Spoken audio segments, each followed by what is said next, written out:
can get it together. But the days when he's getting it together seem to be becoming more and more rare. And after the Baku stupid crash under the safety car when he was he was in sixth at that point, and the way the race panned out, it could have well have been higher. So yeah, you can't really explain that. And if you're at Haas, you're tearing your hair out, particularly when you've got Kevin Magnussen driving really well and having kind of the most unflustered possible weekend with the best possible qualifying and race result.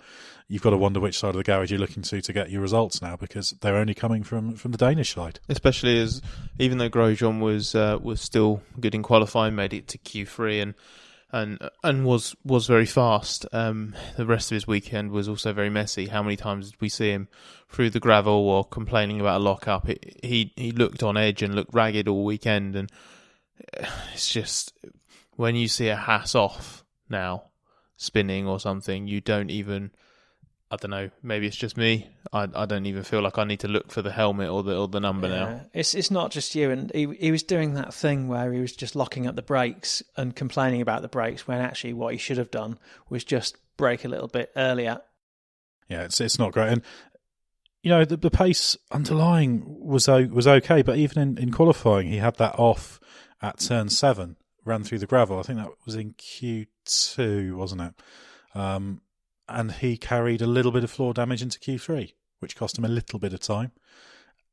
So that, even then, it held him back.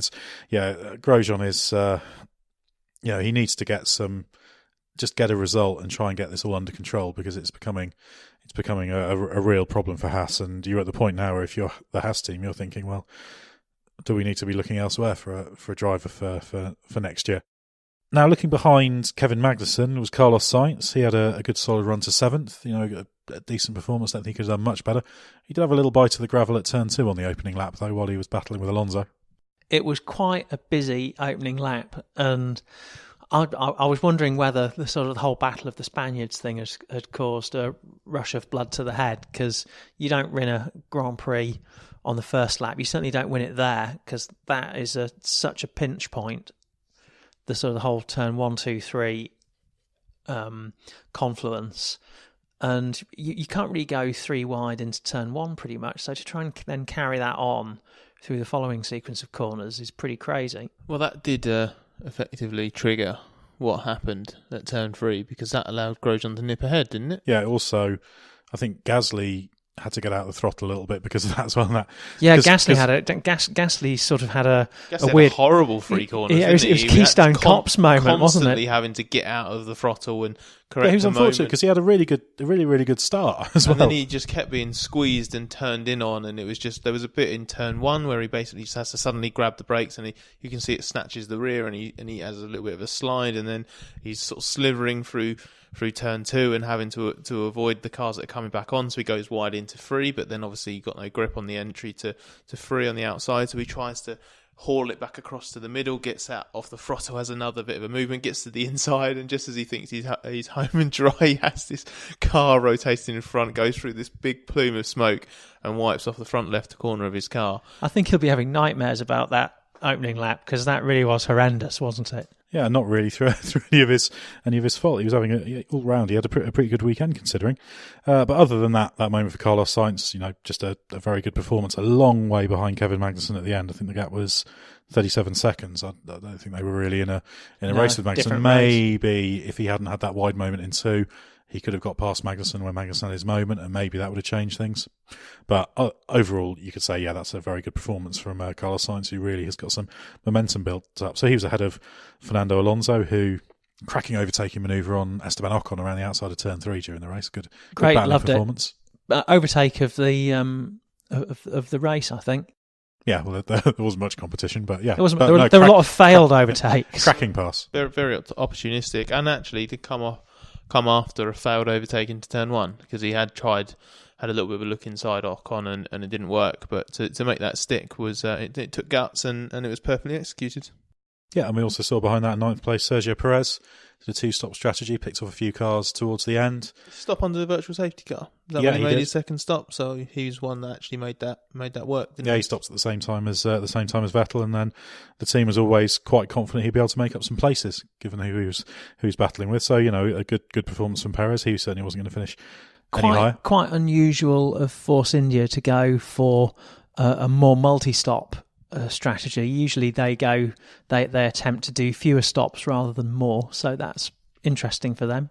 Especially with the problem we had on Ocon's stop, which was actually caused by a little bit of the brake duct had been damaged by presumably some debris or something in it. Some of it was stuck on the axle, so they had to take the wheel off and clean the axle and clean out the wheel and all sorts. It was absolute nightmare. Steam coming out of his ears. Exactly. So even before the retirement of Ocon, his race had been ruined. He was on for probably a better result than Perez, and Charles Leclerc picking up another point in 10th place with a good battling performance. After scoring, was it 6th place in Azerbaijan? I asked him what it was like to go wheel to wheel with Alonso, put a pass on him, and he said, "Oh yeah, that was amazing, but we were on different strategies." But he had a nice little battle with Alonso today that was totally on merit. I keep saying today and forgetting that it's now into the wee hours, aren't we? Yeah, we've got to get up and go to the airport in 3 hours, haven't we? It's going to be fun.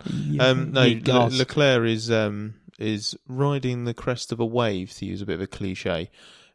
He's found his feet now, hasn't he? After a couple of very tricky weekends early in his career, and sort of showing the driver that the sort of form that we've seen from him as a driver in GP3 and F2 when he won those titles, and today he was flawless, opportunistic again at the beginning, got himself into the top 10, and only lost places to Alonso and Perez at the end of the two stints because he was struggling with the front left, as many drivers were. So he did a very good job and nicked another point at a race where both he and team boss Fred Vasseur said Sauber had pretty much written the weekend off pre-event, thinking, "Oh God, this is going to be a horrible one. It's going to expose our car," and they've come out of it with a second points finish in a row. He's really stringing it together, and it really does just seem to have clicked for him after he struggled in those early races. So I don't know if it's his approach that's changed or they've found something that gives him more confidence in the car. Well, one of the things learnt a bit as well. Yeah, one of the things that they've benefited is that they've sort of tweaked the setup philosophy on his car. So he has traditionally in GP3 and F2 developed a driving style that sort of has it quite tail happy. He likes a bit of oversteer. He likes driving in that manner. But that was just making the car too nervous. That was why he was spinning quite a lot in testing and in the opening races and opening race weekends. Moving towards a more understeery setup seems to have settled that down, enabled him to push a bit more. He's accepted that that's how you need to drive an F1 car, or this F1 car anyway. And he's just got on with it. And the results, he's been Q2 2 races in a row in a car that is much quicker on Sunday than it is on Saturday. So it's clearly worked. Sign of a smart driver, isn't it? That recognises the need to change rather than expecting the car to change to suit the way they want to drive it. Not necessarily easy for a rookie driver to do either, because I believe that is the same problem that Van Dorn had last year, was struggling to adapt his style that had been owned in GP2 and trying to make it work in Formula 1, and Leclerc seems to have got a handle on it a bit quicker. Yeah, it took Van Dorn a good half a season, a hell of a lot of work away from the track as well to get on top of that, which we did do. But yeah, it's not an easy thing to do, and there's some much more experienced drivers who could take a leaf out of Charles Leclerc's book in terms of how they can deal with car characteristics and trying to suit what they're demanding from it and their style to the strengths and weaknesses of the car. I guess the other driver we should briefly mention as well is Brendan Hartley, who had that huge crash at Campsa, the fast uphill right-hander on Saturday, a big rear impact. He got into the race and had a run to 12th place. It's been a pretty difficult first full F1 season for Brendan Hartley so far, hasn't it? He said that was he couldn't remember a bigger accident than that one. Yeah, that we've seen big accidents there before, but what do you think was big? Heikki Kovalainen had quite a big nose-in shunt there. I've not really seen that many cars go into it tail first, but there's been a few this weekend. I think was there one in the GP3 or the F2 qualifying practice. Someone went in there tail first and had quite a big shunt. And the car was just toast. There was quite a scary moment when they were craning it away, and basically the floor snapped and the engine and gearbox fell off practically on a marshal's foot. And the damage that crash did to the Honda engine in the back of that Toro Rosso is unfortunately going to have a bigger knock-on effect for Hartley, because it moves him on to his third MGUH and third turbo of the season already, which means that whenever Honda introduces its upgraded PU, Hartley will automatically take a grid drop, and that's a compromise that you don't want to face. They already knew that they were going to be a bit out of it when they introduced a new MGUH and turbo after Australia, after they identified a problem there. But it's just unfortunate, and it's going to happen just at a time where Hartley needs to rebuild a bit of a momentum after some difficulties. So not ideal for this weekend, and not ideal for the short term either. Won't have been perfect in the race either, because a car that's been shunted that comprehensively and screwed back together pretty hastily is never quite the same. I think actually he reported a little bit of a Nat King Cole moment on the way to the grid, didn't he? But it was actually sort of trial by ice, wasn't it, rather than trial by fire. It was the sensation was burning, but it was the burning you get from something that's incredibly cold, because he had a problem where I think it was something to do with dry ice or something like that, because he thought that something was burning him, but it was actually ice or something like that was sort of irritating him, and they managed to get that fixed. So not ideal by any means for Hartley this weekend. Yeah, well, it's he's used to winning world championships in WEC, so it's hard for him to go into a midfield and often lower midfield team and battle for it. He said the first point in Baku was a relief, but yeah, there's a little bit of pressure building there. But he's an experienced and quick driver, so hopefully he can knuckle down and start stringing together some more results shortly. Well, going back to Lewis Hamilton's victory, that's continued a pretty good start to the season with some unpredictable storylines, performance swings between the big three teams, and now we've got a Lewis Hamilton and Mercedes back on form. So another twist, and I think we could have another twist in the tail come Monaco in race 6 in a week and a bit's time. So people who say F1's boring, that wasn't the most thrilling race, but there's still loads of storylines. We've still wittered on for nigh an hour about it. So Formula 1 doing pretty well this year, I'd say. We will be reconvening in our nice little apartment in Cap Ferrat, just a few minutes' walk from the house where David Niven used to live and host infamously louche Hollywood parties in the 1960s. I think the listeners will be very pleased to hear that we've all got very little more to add to this podcast. I do have one final message for everyone, which is to keep checking autosport.com for all the latest news from the world of Formula 1 and the whole world of motorsport, our Plus subscriber section with all sorts of in-depth features, and we have our driver ratings on there where you can go in and see how much you disagree with my driver rating and select your own, and we have the average of the readers one to see how wrong the collective Autosport readership hive mind thinks I am. And also check out F1 Racing, out monthly, and sister site motorsport.com. Thanks very much for joining us. We'll be back soon with another Autosport podcast.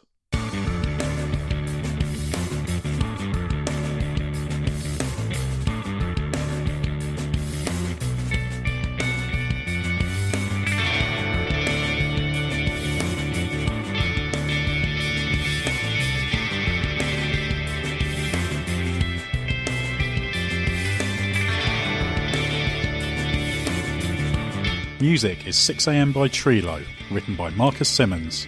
See soundcloud.com/Trilo Music.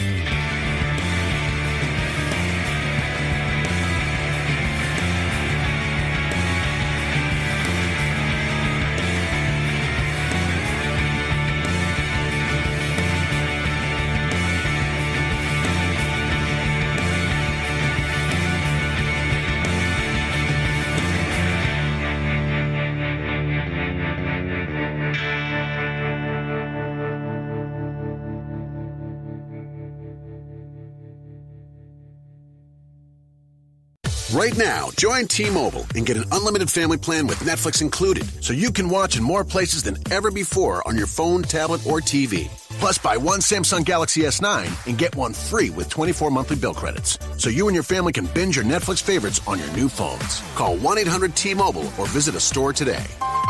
Unlimited data on their network. Video streams at 480p. Small fraction of customers using over 50 gigs per month may have reduced speeds. If you cancel, balances due. Well-qualified customers. Full price. $720 plus tax. Finance agreements required. Netflix for 2 screens. Terms apply.